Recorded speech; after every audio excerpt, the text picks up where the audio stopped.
Nu är det dags att bjuda in en man som man ibland kallar för dansmusikens okrönta kung. Han var nominerad till 3 MTV Music Awards igår kväll.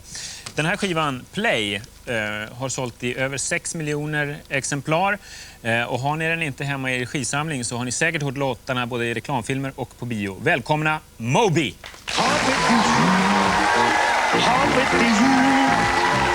Nere på botten, här vid den toppen, titta och njut. Uppe på land finns bara spring, möda och slit för ingenting. Men under I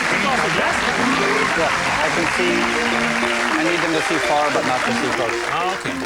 Moby har snabbt förklarat för mig att han tog av sig glasögonen för det har han när han vill se långt. Then you have your glasses on. And when So you if I come want to close... actually see people in the audience. Okay.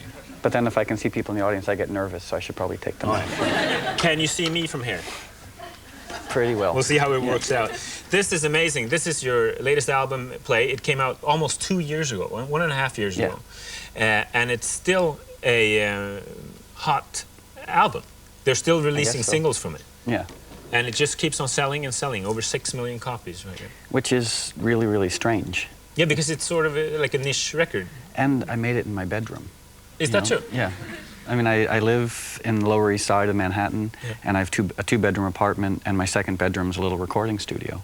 Right. And I don't like working in outside studios, so when I made the record, I just made it in my bedroom. I didn't expect it to be successful at all. So how does it feel now when it's like a huge album? Really strange. Is it? Yeah. Well, that's good.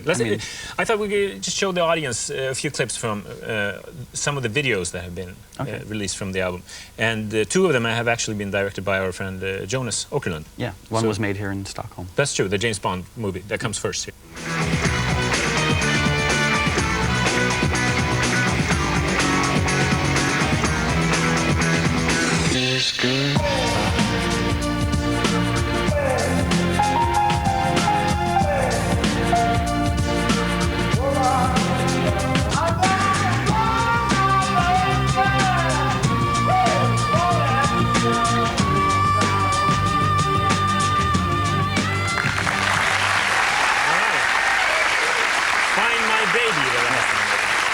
That's the next, that video is almost just released. Yeah, the original idea for that video, I wanted to have a little baby monkey and a puppy and a little baby, and it would be a boy band with like a monkey, a puppy, and a baby. But legally they couldn't because they were afraid that the monkey would bite the baby. Okay. So we couldn't have animals, so we had to have 3 little babies. It was like the youngest boy band. Okay, I understand.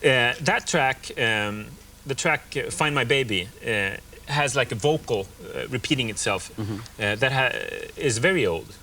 How did you come about finding these vocal tracks? You found them in a museum? Well, there were these 2 men. There's Alan Lomax Jr. and Alan Lomax Sr. And there are these 2 men from New York, and they spent their whole lives traveling around the United States recording people, singing and playing instruments.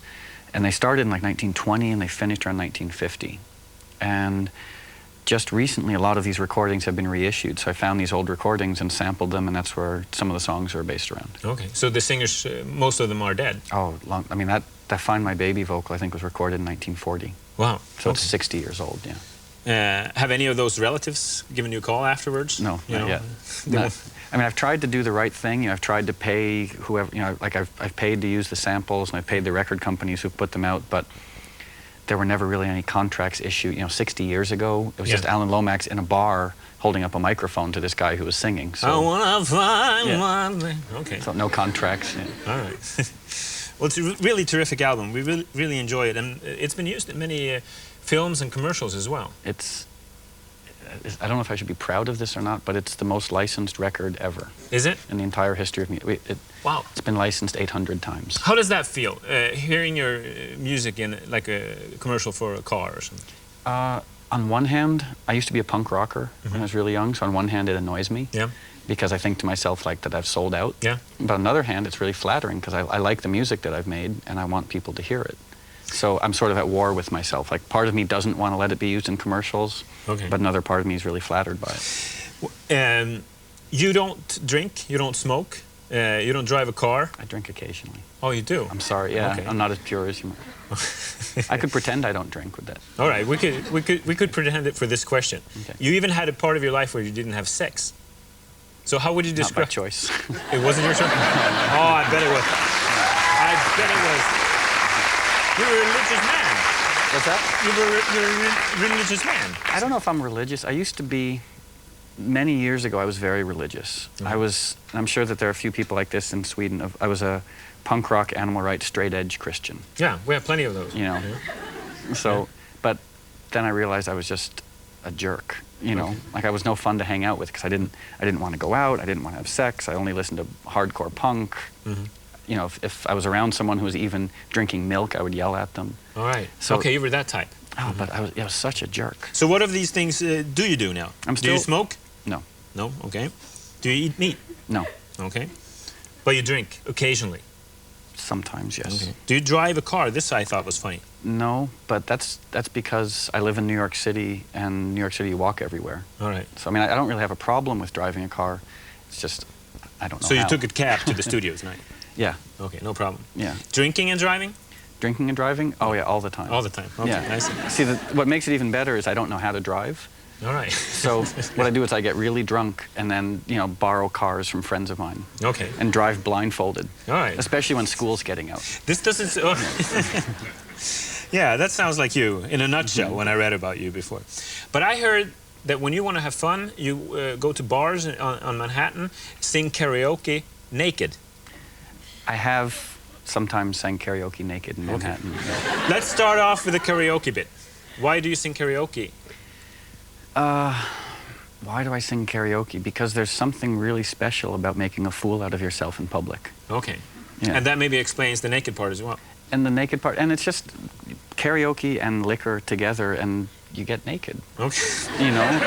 But is this true? You've never found yourself at like 3 in the morning? Not naked. Oh, maybe naked, but not with a microphone in mind. Oh, okay. But is that when you go out with your friends, or is it just you could just pop around the corner into a bar when you live and... Usually with friends. Okay. Hey, I'm Moby. Watch this. I'm naked. Yeah, some friends of mine in New York were having these karaoke parties. Okay. And we had all sorts of like strange celebrities come. Like Michael Stipe used to come. And the strangest one was David Lee Roth came down and sang Just a Gigolo. Wow.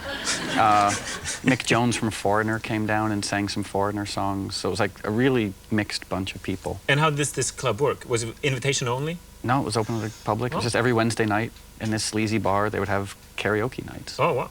And that's where you took your clothes off? And that's, yeah. To beat David Lee Roth. But as the night went on, you know, suddenly, as I said, it's 3 o'clock in the morning and everyone's been drinking, and I mean, karaoke is just stupid. You know, it's fun, but one of the reasons it's fun is because it's so dumb. Okay. Especially me, because I can't sing very well. Oh, you sing on the album?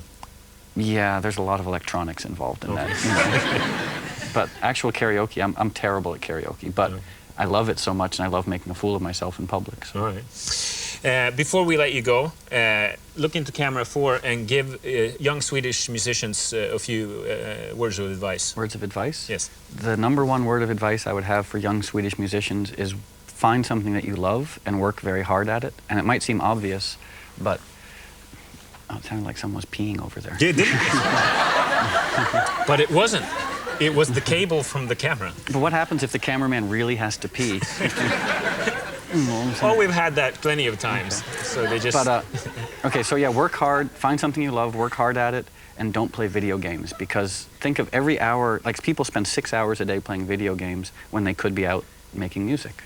So work hard and don't play video games. Thank you for coming. Moby! Thanks so much. Hey.